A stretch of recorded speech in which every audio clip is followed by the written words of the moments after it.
திருச்சிற்றம்பலம். வெற்றிவேல் முருகனுக்கு அரோகரா.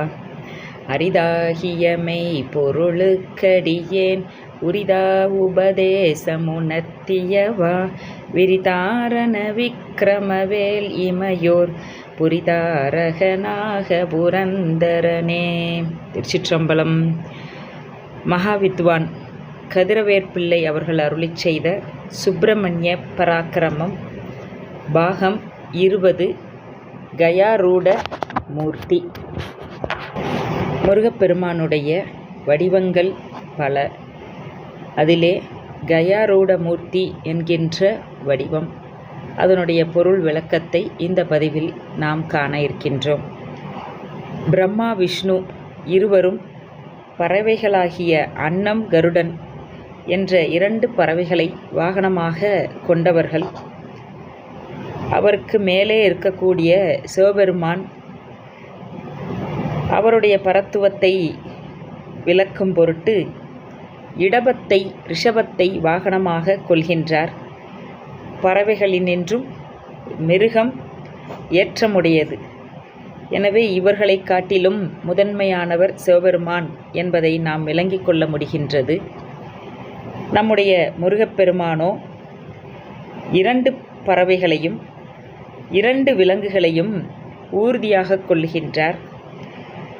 மயில் கோழி என்ற 2 பறவைகளையும் ஆடு யானை என்கின்ற 2 விலங்குகளையும் ஊர்தியாக கொள்ளுகின்றார்.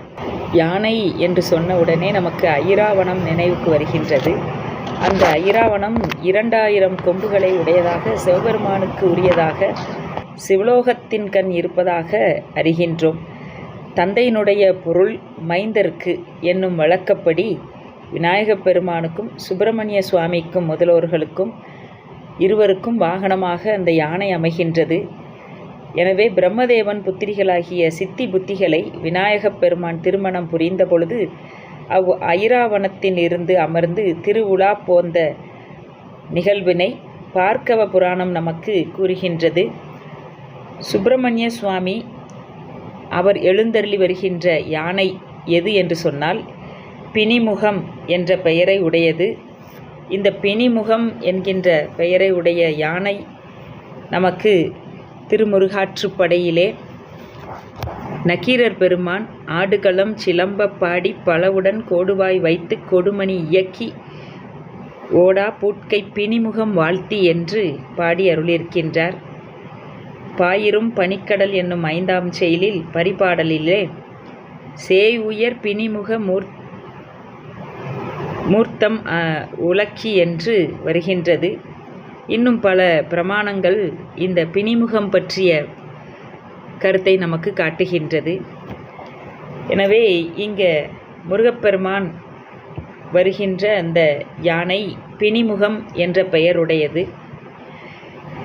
பிணிமுகம் என்று சொன்னால் எப்படி கற்பவாசம் இல்லாத முனிவரை துர்வாசகர் என்றார் போல, இமைத்தல் இல்லாதவர்களை இமையவர் என்று சொன்னார் போல, இந்த யானை எவராலும் பிணிக்கப்படாத கட்டப்படாத முகத்தை உடையது என்று பொருள். இதற்கு என்ன விளக்கம் நாம் சொல்லலாம் என்று சொன்னால், யானையினுடைய முகத்திற்கு முகப்படாம் என்னும் வஸ்திரம் கட்டுகிறார்கள். நுதற்கண் ஓடை என்கின்ற பட்டம் கட்டுகின்றார்கள்.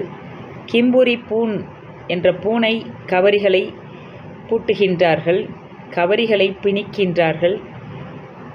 இவை இப்படியெல்லாம் பிணிப்புக்கள் இன்றி இயற்கையாகவே இந்த கட்டுக்கள் இல்லாமல் தோன்றிய யானை என்றும் நாம் சொல்லலாம்.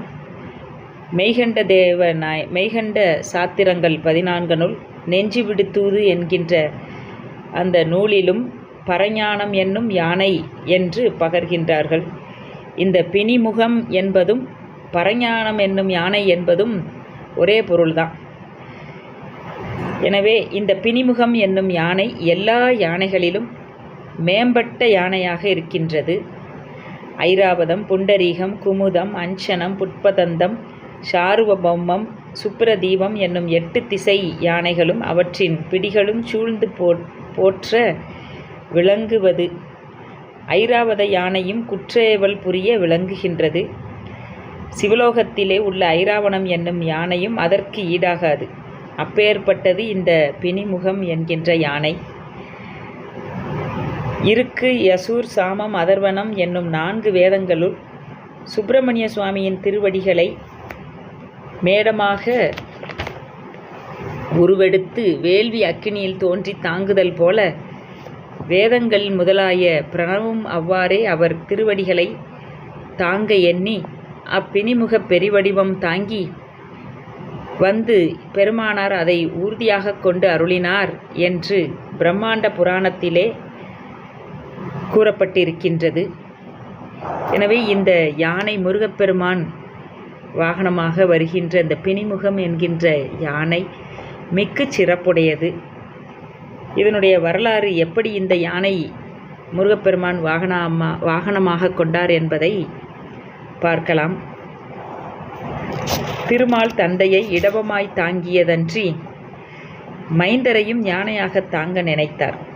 அவர் அதிதி வயிற்றிலே உபேந்திரனாக தோன்றியிருந்த காலை ஒன்று நினைக்கின்றார். என்னுடன் எதிர்த்த காலத்து நான் விடுத்த சுதர்சன சக்கரத்தை தன் கழுத்திலே மாலையாக தரித்த தாரகனால் நான் மிக்க அவமானம் அடைகின்றேன். அவமானம் போக அவனை கொன்று காத்து அருளியவர் சுப்பிரமணிய கடவுளே. ஆகலின் அவருக்கு வாகனமாகும் பேற்றை அடைந்து இனி எந்த அசுரர்க்கு பயப்படாதும் அவரால் இடையூறு அடைந்து அவமானம் உறாமலும் இருப்பேன். எனது தமையனாகிய இந்திரன் மயிலாக தாங்கினான் அல்லவா என்று எண்ணி மாவீரபுரம் என்னும் சிறிய தலம் சார்ந்து வாமனர் அங்கு அருந்தவம் புரிகின்றார். அவருடைய தவத்தினை கண்ட முருகப்பெருமான் ஒரு திருமுகமும் 2 விழிகளும் 4 திருக்கரங்களும் இடத்திருக்கரங்கள் எவற்றை கேட்பினும் அவையெல்லாம் ஒரு சேர கொடுத்தருளும்படியாக வெற்றி பொருந்திய வரதக்கரத்தையும் கொண்டு கோழிக்கொடியையும் கொண்டிருப்பவும் வலத்திருக்கரங்களில் வேலும் வாளும் பொருந்தி விளங்கவும் அநேக கோடி சூரியர் ஒருங்கு உதயம் செய்தார் போன்று பிரகாசம் பொருந்திய திருமேனியும் உடையவராக வாமனர் முன் தோன்றுகின்றார். வாமனர் அருந்ததிகள் புகன்று அரும்துதிகள் பாடி வீழ்ந்து வணங்கி ஆனந்த குத்து ஆடுகின்றார்.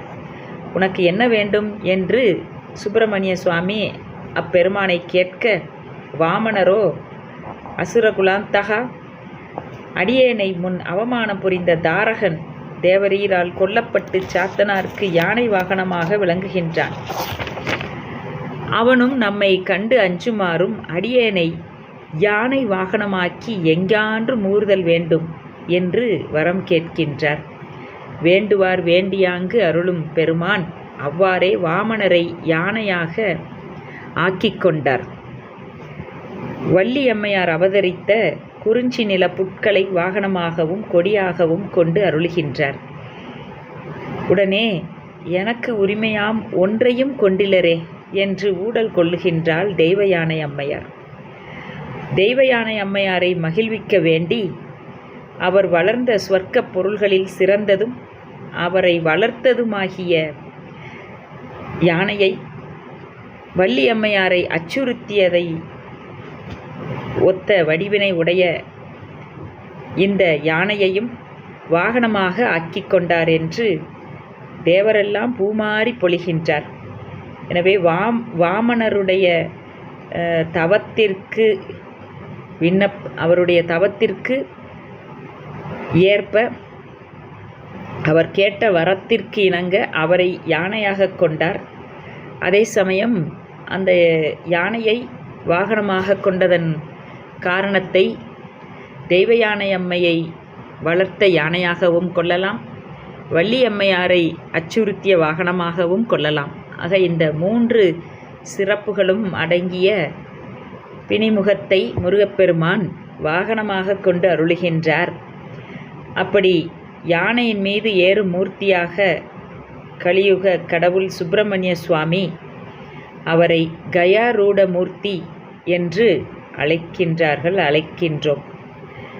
எனவே அந்த யானை வாகனத்தை உடைய முருகப்பெருமான் கயாரூட மூர்த்தி ஆவார். இந்த செய்தியை நமக்கு யசுர்வேதம் மந்திர சாகையிலும், இருக்கு வேதத்திலும், குமார தந்திரத்திலும், தணிகை புராணத்திலும், அகத்தியன் அருள் பெரு படலத்தில் நமக்கு காட்டியிருக்கின்றார்கள். இப்படி பிரமாணங்கள் ஏராளமாக இருக்கின்றது. கயாரூட மூர்த்தி திருவடி தாமரைகள் போற்றி போற்றி. வெற்றிவேல் முருகனுக்கு அரோகரா.